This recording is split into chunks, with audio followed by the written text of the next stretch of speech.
Once again, Vegas is hit, and this conversation, you're seeing young people start to step out and say, I'm scared to death, and you'll have to wonder what will happen by way of their leadership as they take over in the world. I thought it was really interesting, and you talked to Danya about it, when they put out the alert that they used the word fight. Right. And that is where we are now in society. Run, hide, fight. And it's sickening. And well, just to think that they've already had to prepare for something like this. Like, they already have that knowledge of what to do because they've experienced it. And here we are again. And Jess, you lived in Vegas. You're from there. And I know for both you and Reed, this probably hits home a little bit.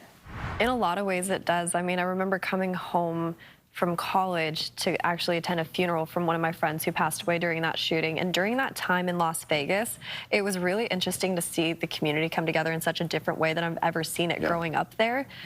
My friends were out there in blood drive lines, just like waiting for hours and hours to just donate blood to help people and victims that were impacted by the crowd surge or people who desperately needed it. And I mentioned it earlier, the Vegas Golden Knights, that was their first season. And I know it sounds silly to bring up a sports team, but they came together in a lot of ways, and they really helped build that community up when it came to just looking for that little light of hope and something to look forward to. Reed, you remember that, right? Yeah, and the Knights galvanized, and we saw the NHL get behind it. You know, I saw all of the divisions, you know, even between the Sharks and the Knights.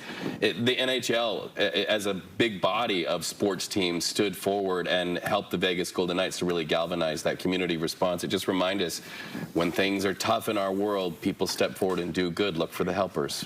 Exactly, exactly. All right, well, let's change gears. Let's talk about the Bay Area, Shark Nation. Ugh.